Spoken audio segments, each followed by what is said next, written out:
Hello everyone. आज हम आपको क्लास 12 का बिजनेस स्टडीज़ का चैप्टर 1 जो है nature and significance of management उसका नेक्स्ट पार्ट कराने जा रहे हैं। इससे पहले हम इसका फर्स्ट पार्ट आपको करा चुके हैं। अगर आपको अच्छा लगे तो प्लीज़ ज़्यादा से ज़्यादा शेयर करें, लाइक करें, हमारे चैनल को लाइक करें, सब्सक्राइब करें। चलिए हम स्टार्ट करते हैं। Effectiveness versus efficiency. These two terms are different but they are interrelated। ये दो टर्म्स जो है वो अलग अलग होती हैं लेकिन वो एक दूसरे से जुड़ी हुई होती हैं। For management, it is important to be both effective and efficient. Effectiveness and efficiency are two sides of the same coin, but these two aspects need to be balanced, and management at times has to compromise with efficiency. For example, मतलब कि management को चलाने के लिए दोनों चीज़ें चाहिए, effectiveness भी चाहिए और एफिशिएंसी भी चाहिए। For example, it is easier to be effective and ignore efficiency. मतलब कि इफेक्टिव होना जो है ज़्यादा आसान है और एफिशिएंसी कई बार हम इग्नोर कर जाते हैं इसमें। That is complete the given task but at a higher cost. हम काम को तो कंप्लीट कर लेते हैं लेकिन हम कॉस्ट उसकी बढ़ा देते हैं। Suppose a company target production is 5,000 units in a year। उसने ये टारगेट किया कि मैं 5,000 यूनिट्स बनाऊंगी एक साल में। To achieve this target, the manager has to operate on a double shift। इसके लिए उसे डबल शिफ्ट करनी थी due to the power failure most of the time। अधिकतर क्या हुआ, उसे डबल शिफ्ट लगानी पड़ी। The manager is able to produce 5,000 units but at a higher production cost। लेकिन उसकी प्रोडक्शन कॉस्ट बढ़ गई। In this case, the manager was effective but not so efficient। इस केस में जो है मैनेजर क्या था, इफेक्टिव तो था, उसने अपना काम तो पूरा कर लिया लेकिन एफिशिएंट नहीं था क्योंकि उसकी कॉस्ट बढ़ गई। So for the same output, more inputs, labor cost, electricity cost are used। At times, a business may concentrate more on producing goods with fewer resources। मतलब कि वो क्या कर सकती है, बिजनेस क्या कर सकता है, ज़्यादा गुड्स प्रोड्यूस करने पर जोर दे सकता है और उसके रिसोर्सेज कम हो और लेकिन गुड्स ज़्यादा प्रोड्यूस हो। That is cutting down but not achieving the target production. वो जो टारगेट प्रोडक्शन है वो अचीव नहीं कर पाए, कॉस्ट काटे और वो टारगेट प्रोड्यूशन जो उसकी प्रोडक्शन है वो अचीव कर पाए। Constantly the goods do not reach the market. अगर जो है क्या हुआ कि प्रोडक्शन पूरी नहीं हो पाई तो क्या होगा, गुड्स जो मार्केट में नहीं जाएंगे and hence the demand for them declines. उसकी क्या होगी, डिमांड कम हो जाएगी। And the competitors enter the market. क्या करेंगे, कंपिटिटर्स एंटर कर जाएंगे मार्केट में। This is a case of being effective, efficient but not effective। इसमें क्या हुआ, efficient तो हुआ वो कि उसने कॉस्ट कम करनी चाहिए लेकिन वो इफेक्टिव नहीं हुआ। Since the goods did not reach the market, goods क्या हुए, जो मार्केट में ही नहीं पहुंचे तो फिर उसको बेचा कैसे जाएगा। Therefore it is important for the management to achieve the goal with the minimum resources। वो अपना गोल भी पूरा करे और रिसोर्सेज भी कम से कम यूज करे। तो ये जो है मैनेजमेंट के लिए ये जो गोल अचीव करने जरूरी हैं। As effectively as with maintaining a balance between effectiveness and efficiency. भाई उनको दोनों के बीच में बैलेंस बना के रखना है, इफेक्टिवनेस भी होना चाहिए और एफिशिएंट भी होना चाहिए। Usually a high efficiency is associated with high effectiveness. क्या होगी, एफिशिएंसी ज़्यादा होगी तो इफेक्टिवनेस बढ़ जाएगी। But it is the aim of all managers. वही सारे मैनेजर्स की एम क्या होती है कि काम इफेक्टिव होना चाहिए लेकिन एफिशिएंट भी होना चाहिए। But under emphasis on high efficiency without being effective is also not desirable। मतलब हमें ये नहीं चाहिए कि खाली एफिशिएंट हो और इफेक्टिव नहीं हो, तो हमें दोनों चीज चाहिए। A poor management is due to both efficiency and ineffectiveness। अगर inefficiency होगी और ineffectiveness होगा तो क्या होगा, मैनेजमेंट अच्छे से काम नहीं कर रही है। अब हम डिस्कस करेंगे कैरेक्टरिस्टिक्स ऑफ मैनेजमेंट। फर्स्ट है management is goal oriented process. Management का क्या होता है, एक गोल होता है, उसको एक गोल दिया जाता है, एक उसको टारगेट दिया जाता है कि उसे ये पूरा करना होता है। An organization has set basic goals which are the basic reasons for its existence। उसको एग्जिस्ट करने का यही रीजन है कि उसका कोई गोल होना चाहिए। These should be simple and clearly stated। ये सबको क्लियरली बता देना चाहिए।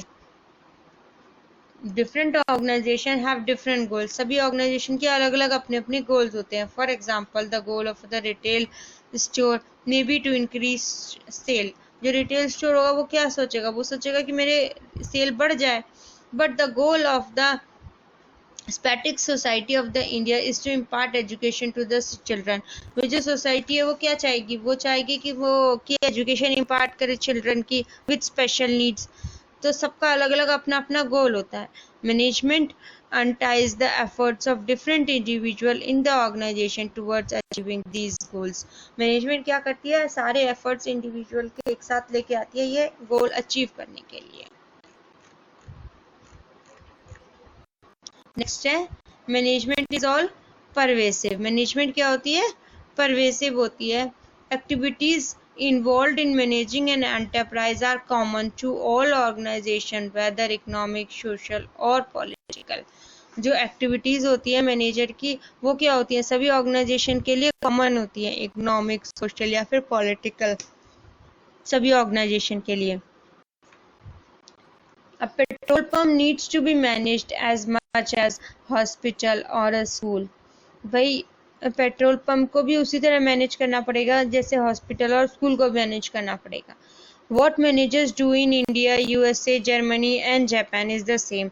मैनेजर्स जो काम करते हैं वो सारी कंट्रीज में एक जैसा ही काम होता है।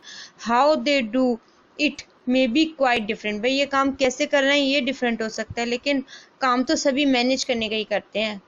This difference is due to the difference in culture, tradition and history। भाई ये डिफरेंस किस लिए होगा कि ये होगा कि सबका कल्चर अलग अलग है, सबका ट्रेडिशन अलग अलग है, सबकी हिस्ट्री अलग अलग है, सबका काम करने का तरीका अलग अलग है, तो ये डिफरेंस होगा। लेकिन वो काम तो सारा मैनेज करने का ही कर रहे हैं, सभी मैनेजर्स मैनेज करेंगे अपने गोल को पाने के लिए। तो थर्ड है management is multi dimensional. Management क्या होगा, मल्टी डायमेंशनल होगा, मतलब कि उसके अलग अलग डायमेंशंस होंगे। Management is the complex activity that has 3 main dimension. उसके 3 डायमेंशन होंगे। These are management of work. All organisation exist for the performance of some work.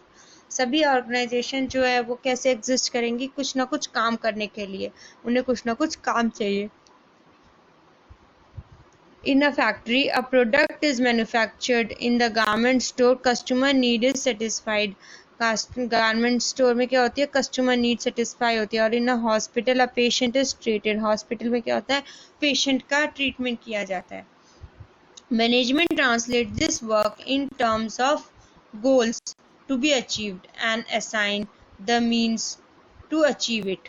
वही क्या होता है कि मैनेजमेंट क्या करती है, मैनेजमेंट ये ट्रांसलेट करती है इस वर्क को किसमें, गोल्स में जो अचीव करने चाहिए, एंड असाइन द मीन, और बताती है कि ये गोल कैसे अचीव होंगे। This is done in terms of the problems to be solve. कैसे होती है भाई, प्रॉब्लम जो आ रही है इसका काम करने में वो सॉल्व करेगी management. Decisions to be made, decision लेगी।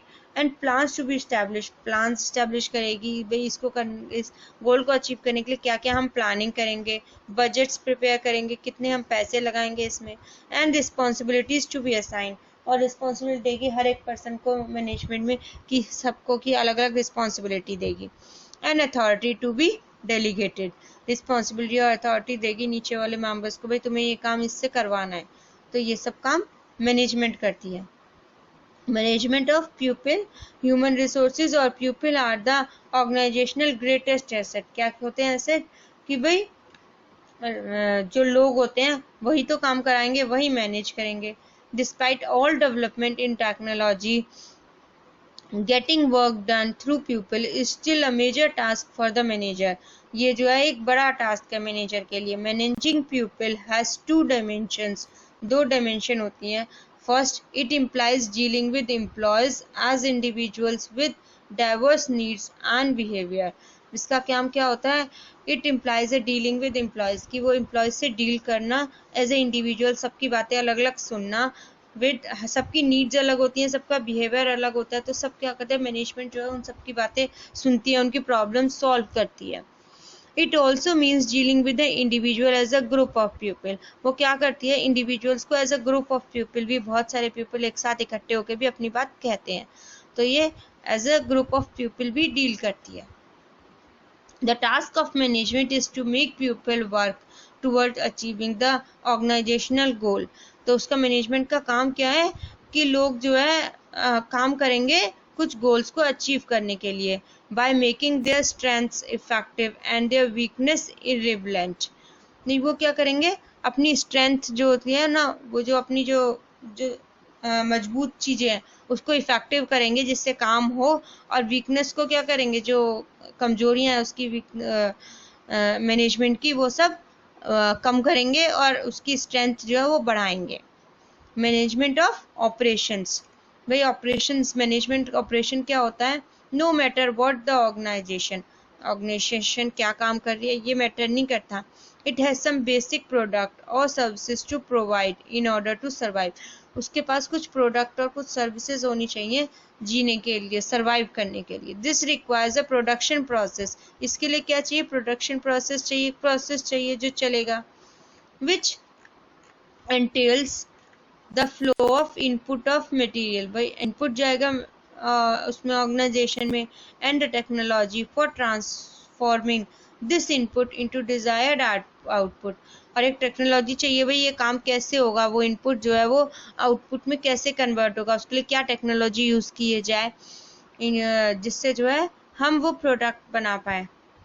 This is interlinked with both the management of work and the management of people. ये सब किससे interlinked होता है, management of work, तुम काम कैसे कर रहे हो और लोगों को कैसे मैनेज कर रहे हो, उनको कैसे काम दे रहे हो, तो ये सब मैनेजमेंट का काम होता है।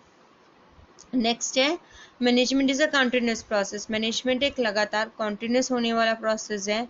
Management, the process of management is a series of continuous composite but separate functions, अलग अलग फंक्शंस है उसके, planning, organising, directing, staffing and controlling. These functions are simultaneously performed by all managers all time. सभी managers एक साथ all time सभी ये काम करते रहते हैं। You may have observed that Sumita at Namchi Designer Candles performs several different tasks in a single day. एक दिन में वो कई सारे काम करती थी। Some days she may spend more time in planning a future exhibition. एक दिन वो क्या करती थी, प्लान करती थी कि आगे क्या क्या काम होना चाहिए, फ्यूचर एग्जीबिशन कैसी होगी, और another day she spent time in sorting out employees problem, और दूसरे दिन उसने किस में टाइम स्पेंड किया कि एम्प्लॉयज को कोई प्रॉब्लम आ गई, उसको सॉर्ट आउट करना था। The task of manager consist of an ongoing series of functions, भाई क्या होता है, मैनेजर के जो है फंक्शंस चलते रहते हैं हर टाइम, उसके कॉन्टिन्यूस प्रोसेस है मैनेजमेंट एक। Management is a group activity, management क्या है, ग्रुप एक्टिविटी है, सब मिलके एक साथ काम करेंगे। Organisation is a collection of diverse individuals with different needs, सभी की अलग अलग नीड्स होती हैं, सभी जो है इंडिविजुअल अलग अलग होते हैं। Each member of the group has different purpose for joining the organisation, सभी का जो है अलग अलग पर्पस होता है ऑर्गेनाइजेशन को ज्वाइन करने का, but as the member of organisation they work towards fulfilling the common organisation goal, लेकिन वो ऑर्गेनाइजेशन में ज्वाइन करते हैं किस लिए, कॉमन गोल को फुलफिल करने के लिए जो ऑर्गेनाइजेशन का गोल है। This requires a team work, ये क्या करती है, टीम में काम करो, मिलके काम करो, and coordination of individual efforts in common direction, सभी मिलके एक ही डायरेक्शन में काम करेंगे तभी काम होगा, तो इसलिए मैनेजमेंट क्या है, एक ग्रुप एक्टिविटी है। At the same time, management should enable all its members to grow and develop as needs and opportunity changes. वो क्या करना चाहिए मैनेजमेंट को कि सारे अपने मेंबर्स को जो है ग्रो करना चाहिए, उनकी नीड्स डेवलप करनी चाहिए और अपॉर्चुनिटी देनी चाहिए, क्योंकि आगे आने वाले समय में हर समय नीड्स चेंज होती रहती हैं, लोगों की अपॉर्चुनिटी चेंज होती रहती है, तो मेंबर्स को ग्रो करना चाहिए। Management is a dynamic function, management क्या है, एक डायनामिक फंक्शन है। Management is a dynamic function and has to adopt itself to changing environment. जो एनवायरनमेंट चेंज होता रहता है उसके अकॉर्डिंग मैनेजमेंट को अपने आप को ढालना पड़ता है। As organisation interact with its external environment which consists of various social, economic and political factors। क्या होते हैं कि उसमें सारे फैक्टर्स इंक्लूडेड होते हैं ऑर्गेनाइजेशन में, पॉलिटिकल, सोशल, इकोनॉमिक, सभी। In order to be successful होने के लिए organisation must change itself and its goal according to the needs of environment. Organisation को अपने गोल्स चेंज करते रहना चाहिए एनवायरनमेंट की नीड्स के according. You probably know that McDonald's and fast food giant made major changes in its menu। वो change करते रहते हैं अपनी मेन्यू में to enable to survive in the Indian market। Indian market में सर्वाइव करने के लिए। नेक्स्ट पॉइंट है management is a intangible force. भाई मैनेजमेंट को हम छू नहीं सकते। इंटेंजिबल क्या होता है? छू नहीं सकते। Management is an intangible force that can not be seen. हम उसे देख नहीं सकते, but its pressure can be felt. हम उसका प्रेशर महसूस कर सकते हैं। In the way of organisational function, जैसे ऑर्गेनाइजेशन काम कर रही है उसमें हम उसका प्रेशर महसूस कर सकते हैं। The effect of management is noticeable in an organization। Organisation में इसका इफेक्ट नोटिसेबल है, हम पता लगा सकते हैं। Where the targets are met according to plan। जहाँ पर जो है टारगेट प्लान के अकॉर्डिंग जो है हमें मिल रहे हैं, तो यहाँ पर मैनेजमेंट अच्छे से काम कर रही है। एम्प्लॉयज आर हैप्पी, एम्प्लॉयज खुश हैं। एंड सेटिस्फाइड हैं। And there is an orderliness instead of chaos. जहाँ पर केओस नहीं है, मतलब कि लड़ाई झगड़ा नहीं है और ऑर्डर से काम होता है, सभी काम अच्छे से होते हैं, तो वहाँ पर हमें मैनेजमेंट अच्छे से काम कर रही है। इसका मतलब है मैनेजमेंट वहाँ की अच्छी है और अच्छे से काम कर रही है। तो यहाँ पर इसके आज ख़त्म होते हैं ये करेक्टरिस्टिक्स मैनेजमेंट के। हम जो है इसकी एक केस स्टडी थी यहाँ पर, ये इसका एक एग्जाम्पल दिया है, ये हम पढ़ेंगे। जैक वेलन जो था वो अपॉइंटेड हुआ था CEO इन GE इन 1981 में। At that time the firm had a market capitalisation of, firm का मार्केट कैपिटलाइजेशन कितना था? 13 बिलियन था। In 2000 when he step down the firm's turnover, जब जो है उसने फर्म का टर्नओवर, जब वो स्टेप डाउन हुआ, मतलब कि जब उसका काम पूरा हुआ, तो उसकी टर्नओवर फर्म की कितनी बढ़ गई थी? 500 बिलियन तक बढ़ गई थी। What was the secret of wealth in success? उसकी सक्सेस का सीक्रेट क्या था? He has laid down the following pointers for managers to be successful. उसने मैनेजर से ये सब पॉइंट्स बोले सक्सेसफुल होने के लिए। क्रिएट अ विजन क्रिएट करो and then ignite your organisation to make this vision a reality. मतलब उनके सामने एक पिक्चर क्रिएट करो, विजन क्रिएट करो और अपनी ऑर्गेनाइजेशन को मोटिवेट करो उसको रियलिटी में लाने के लिए। Get people so passionate about what they are doing that they can not wait to execute this plan. मतलब कि उनको पैशनेट बना दो, उनको इतना ज़्यादा मोटिवेट कर दो कि वो पैशनेट हो जाए काम करने के लिए, उतना मोटिवेट कर दो। हैव अ ग्रेट एनर्जी, उनमें एनर्जी भर दो एंड कॉम्पिटिटिव स्पिरिट भर दो उनमें, कि जो काम अच्छा करेगा वो उसको ज़्यादा बेनिफिट मिलेंगे। And the ability to spark excitement, उनमें एक्साइटमेंट डाल दो एंड अचीव रिजल्ट, और रिजल्ट अचीव कर लो अपनी। सर्च फॉर द लीडर्स के लिए सर्च करो who have the same qualities, जिसके अंदर ये सब क्वालिटीज हों। फोकस ऑन स्ट्रैटेजिक इशू, अपने इशू पे फोकस रखो। Your job is to understand the vital issue within each of your business.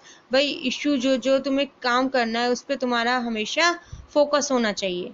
Recognise the talent needed to win those market, भाई उस मार्केट को विन करने के लिए जो टैलेंट चाहिए उसको पहचानो। फोकस ऑन मेन इशू पे फोकस रखो। Your job is to see the big picture, भाई बड़ा हमें एंड में क्या अचीव करना है ये देखना है तुम्हें। डोंट मैनेज एवरी डिटेल, हर एक डिटेल को मैनेज मत करो। Don't get caught up in the minutes detail but instant inspire others to execute some your vision. दूसरे लोगों को इंस्पायर करो, बोलो कि वो तुम्हारा काम करे, surround yourself with great people, अपने आसपास अच्छे लोग, ग्रेट लोग रखो, and trust them to do their job, और वो ऐसे होने चाहिए जिन पे तुम ट्रस्ट कर सको कि वो अपना काम अच्छे से करेंगे। And contribute their best to the organisation, organisation को सबसे अच्छा अपना कंट्रीब्यूशन देंगे। इन्वॉल्व एवरीवन, हर एक को इन्वॉल्व रखो। And welcome great ideas from everywhere, और हर एक को बोलो कि वो अपने आइडियाज यहाँ पर ऑर्गेनाइजेशन में दे सकता है। Anyone can be a leader, कोई भी लीडर हो सकता है, just so long as they contribute, जो ज़्यादा कंट्रीब्यूट करेगा वो लीडर हो जाएगा। And the most meaningful way for anyone to contribute is to come up with good idea, जिसका आइडिया अच्छा होगा, मैनेजमेंट को पसंद आएगा, वो लीडर हो जाएगा। ये कंट्रीब्यूशन का एक मेन पॉइंट बना दो। Beside is all getting the best idea from everyone, भाई जो बेस्ट आइडिया लगे बोलो, सब अपने अपने आइडिया दो, जो बेस्ट आइडिया लगे उसको इम्प्लीमेंट कर दो। New ideas are the life blood of the organisation, ये ऑर्गेनाइजेशन के लाइफ ब्लड होते हैं। भाई नए नए आइडियाज आएंगे तो नई नई चीज़ें आएंगी, नए नए मार्केट्स में वो इनोवेशंस आएंगे और नए तरीके आएंगे बिकने के। The fuel that make it run, इससे क्या होता है भाई, ऑर्गेनाइजेशन अच्छे से रन हो सकती है। The hero is the person with new idea, जिसके पास नए आइडिया है वो हीरो है। आजकल भी मार्केट में यही होता है, जो नया प्रोडक्ट आता है वो ज़्यादा एफिशिएंट होता है, ज़्यादा अच्छा आता है, तो लोग उसको ही खरीदते हैं। There is simply nothing more important to an organization that expressing ideas and creating a vision, भाई आइडियाज़ को एक्सप्रेस करो और एक विजन, एक पिक्चर बनाओ सबके सामने कि ये हमें अचीव करना है। लीड बाय एग्जाम्पल, एक एग्जाम्पल दो लोगों को। To spark others to perform, लोगों को परफॉर्म करने के लिए you must lead by example, example देना पड़ेगा। Jack Welch's mastery of the 4 E's of leadership, उनके पास 4 E's थे लीडरशिप करने के लिए। एनर्जी होनी चाहिए, एनर्जाइज रहना चाहिए, एज होना चाहिए, and execution was always in evidence. He had great energy, उनके पास एनर्जी थी बहुत अच्छी। स्पार्क्ड अदर्स, दूसरों में स्पार्क मतलब कि मोटिवेट करने की उनमें एबिलिटी थी। Had incredible competitive spirit, competition की स्पिरिट थी। And had record of execution, भाई कि उस काम को इम्प्लीमेंट भी करना है, एग्जीक्यूट भी करना है। That was the second to none. This is the key of the Welchen phenomena. He had been lacking in any of the traits he espoused, he would not have committed such claims, मतलब उन्होंने अपने काम बहुत अच्छे तरीके से किए। तो यहाँ पर हमने ये वेल्चन की केस स्टडी पढ़ ली। अगर आपको अच्छा लगा हो तो प्लीज़ इसे लाइक करें, शेयर करें, ज़्यादा ज़्यादा सब्सक्राइब करें। Thank you for watching.